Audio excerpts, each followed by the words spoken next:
For such are false apostles, deceitful workers transforming themselves into the apostles of Christ. And no marvel, for Satan himself is transformed into an angel of light. Hello everyone, and welcome to Handheld Truth. My name is Albert, and as we previously mentioned, this video today is going to be looking into the credentials of the founders of the Watchtower Bible and Tract Society. The Watchtower Bible and Tract Society, or Jehovah's Witnesses, they have an extensive history.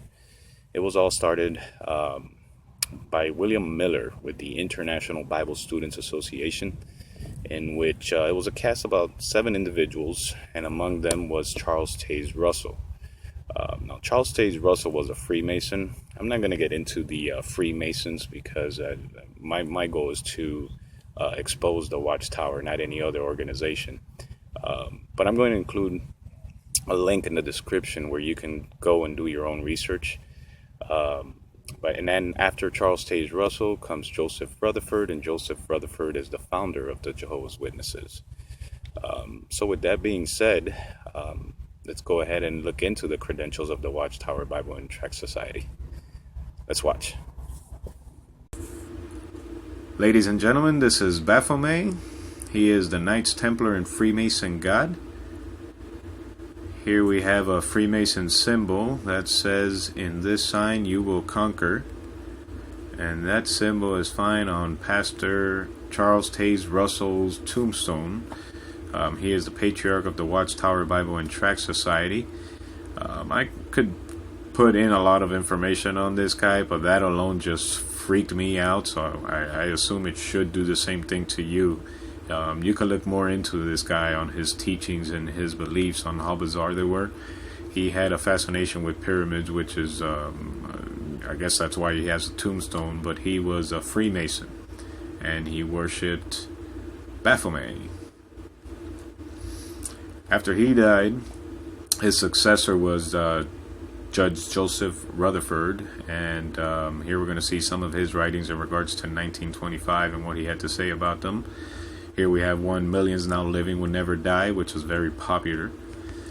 That was written in 1920. Alright, a simple calculation of these jubilees brings us to this important fact. That period of the time beginning in 1575 before AD 1 of necessity would end in the fall of the year 1925, at which time the type ends and the great antitype must begin.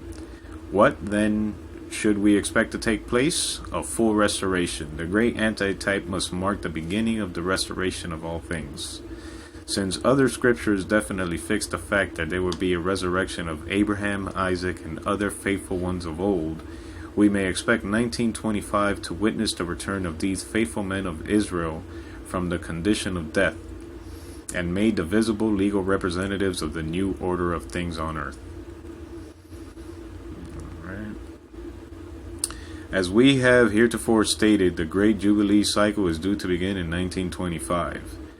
Therefore, we may confidently expect that 1925 will mark the return of Abraham, Isaac, Jacob, and faithful prophets of old, particularly those named by the apostle in Hebrews chapter 11, to the condition of human perfection.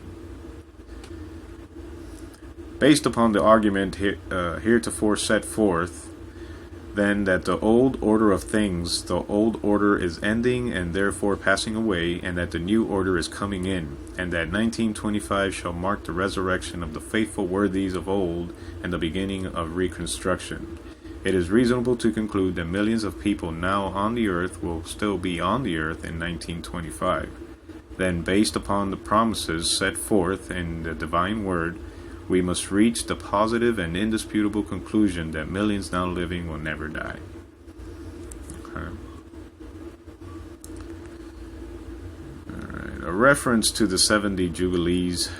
These 3,500 years began with the entrance of the Canaan in the spring of 1575 BC, 1574 years before the AD era, and will come to their full end in 1924, or about April 1st, 1925, at which time we may expect the resurrection of the ancient worthies and the beginning of the blessing of all the families of the earth, living as well as dead.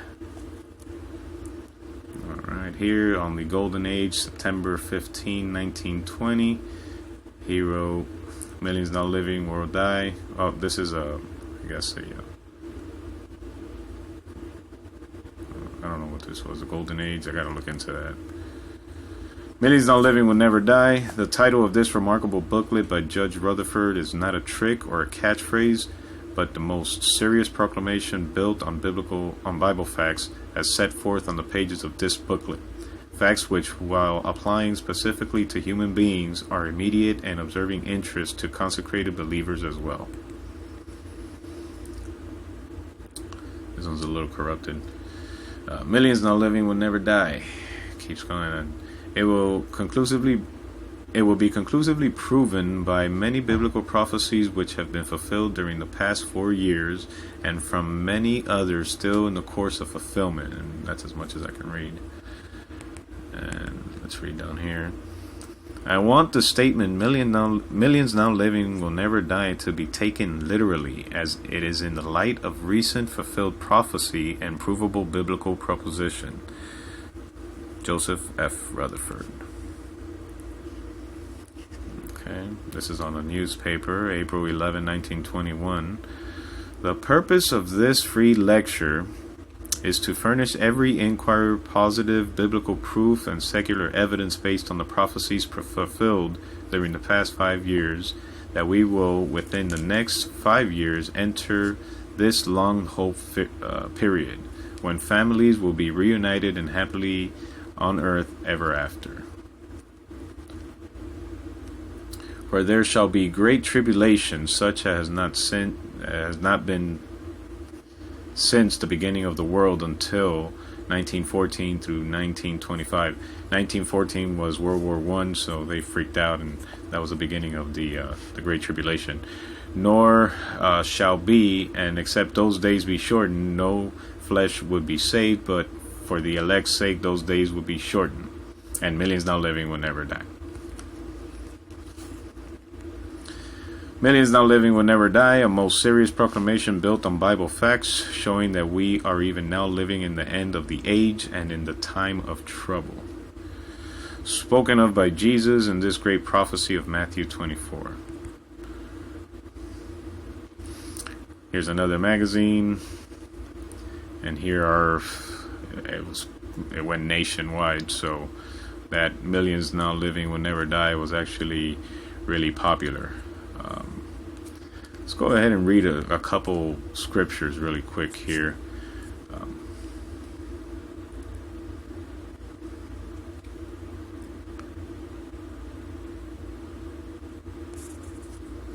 Deuteronomy 18:20. But the prophet which shall presume to speak a word in my name, which I have not commanded him to speak, or that shall speak in the name of other gods, even that prophet shall die.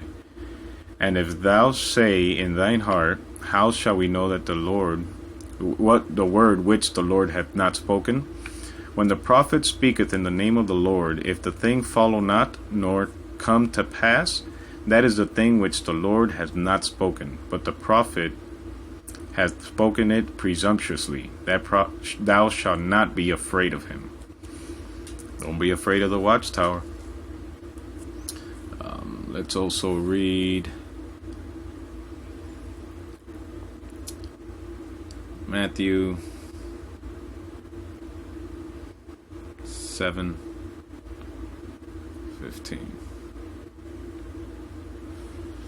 Jesus said, beware of false prophets which come to you in sheep's clothing, but inwardly they are ravening wolves. Ye shall know them by their fruits. That is the title of the next video I will be posting. You will know them by the fruits.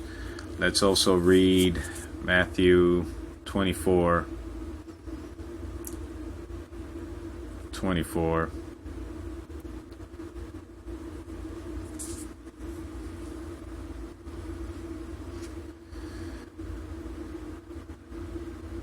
No, sorry.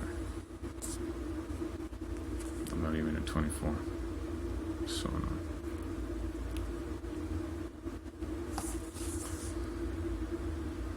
For there shall arise false Christs and false prophets, and shall show great signs and wonders, insomuch that, if it were possible, they shall deceive the very elect. They show great signs. According to them, the JW.org is the most amazing website in the world, and they say every year they continue on growing in the attendance of the memorial, even though nobody partakes in communion, except for the 144,000, which is a future video. So according to them, they're growing, they're doing great. But you shall know them by their fruits is going to be the title of my next video.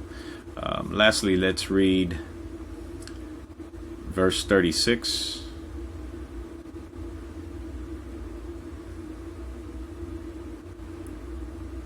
Could have just scrolled down. But on that day and the hour knoweth no man, no, not the angels of heaven, but my Father only. So there you have it. You have false prophets. Don't follow them. The Bible says, Jesus just warned us, don't follow them. Get away from the Watchtower. Run from Babylon the Great. The Watchtower, the Jehovah's Witnesses calls every other denomination or every other religion Babylon the Great, but the Jehovah's Witnesses and the Watchtower is actually part of Babylon the Great. So get out of her. Get out of her while there's still time. Talk to you soon.